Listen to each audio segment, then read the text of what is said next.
Gone are the days that you had to have a record deal in order to release an album. Anyone with a computer can make it happen these days. If you're planning to release a quality album though, whether physically, digitally, or both, it's important to follow proper procedure in order to save yourself time and money.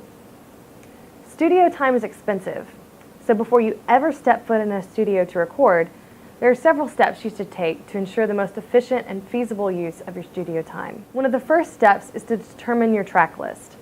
This affects your overall budget, so it's important to lock it down first. If you're planning on using anything other than original compositions, you will need to secure a license. Many songs can be licensed online through the Harry Fox Agency or Limelight for a set number of digital and/or physical licenses for a particular song.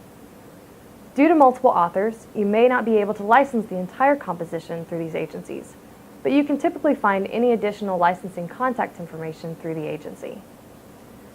If you're using original material that you have co-written with another writer, it's still important to get a license from your co-writer to determine how each of you will be accounted to for the sales of the track.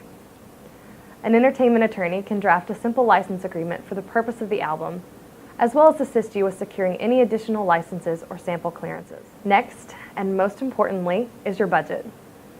When preparing your budget, you will need to budget for the obvious things such as studio time, musicians, producers, and manufacturing costs.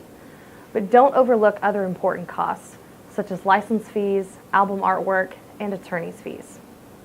You'll also want to leave room for unexpected costs that may arise during the recording process.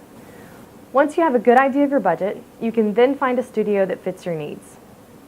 When you contact a studio, be sure to share your budget, track information, and recording needs. They can then give you a better idea of how much time your project will take and if your budget is reasonable for the result you're trying to achieve. When it's time to record, come to the studio with everything ready to go. This includes finalizing and rehearsing your tracks and fine-tuning your instruments.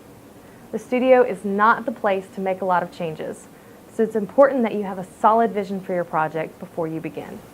Once your project's all complete, next is making it available for purchase. There are several internet-based digital aggregation services, such as CD Baby and TuneCore, that provide one-stop distribution for your music.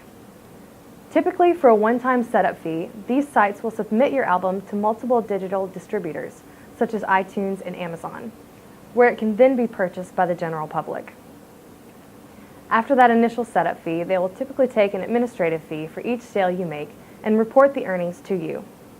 You would then be responsible for ensuring any royalties due to other writers or publishers were paid from those earnings.